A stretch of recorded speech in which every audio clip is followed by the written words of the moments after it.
Felder and Lanford come near to blows. Atlanta Constitution. Friday, June 6, 1913. Personal encounter in solicitor's office is narrowly averted by bystanders.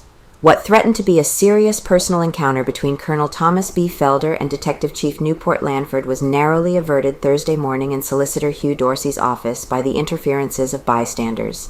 The two men who for several weeks have been hurling ugly charges at each other were facing each other at the time after the passage of a few words when they were seized and hustled away from each other.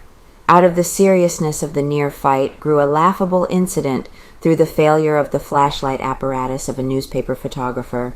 When the men summoned at the grand jury probe began to arrive, the air was pregnant with impending trouble, and the photographer held his camera in hand, ready for instant action. By his side walked an assistant with a full load of powder in the pan of the flashlight instrument. Colonel Felder had barely replied to Chief Lanford's request that he rise and face him, and the men were preparing to rush to each other when, before anyone could seize them, the photographer got into action with his camera and yelled for his assistant to touch off the flash. The trigger was pulled, but the cap refused to explode, and one of the best action pictures ever taken went to naught. Warnings received by Felder. The affair that directly precipitated the near fight grew out of the arrival of Chief Lanford and his good morning gentleman, addressed to a crowd of men in the solicitor's office. Colonel Felder had been warned by anonymous communications and by the phone call that he would be assaulted by the detective chief during the session, and apparently expected it.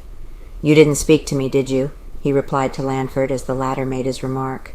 "No, but if you come over here I will speak to you," said the chief. "You come to me, I'm sitting down." "One word illegible," replied the attorney. "Want you standing up." "I want you standing up," replied Chief Lanford as he walked over and stood in front of Felder's chair.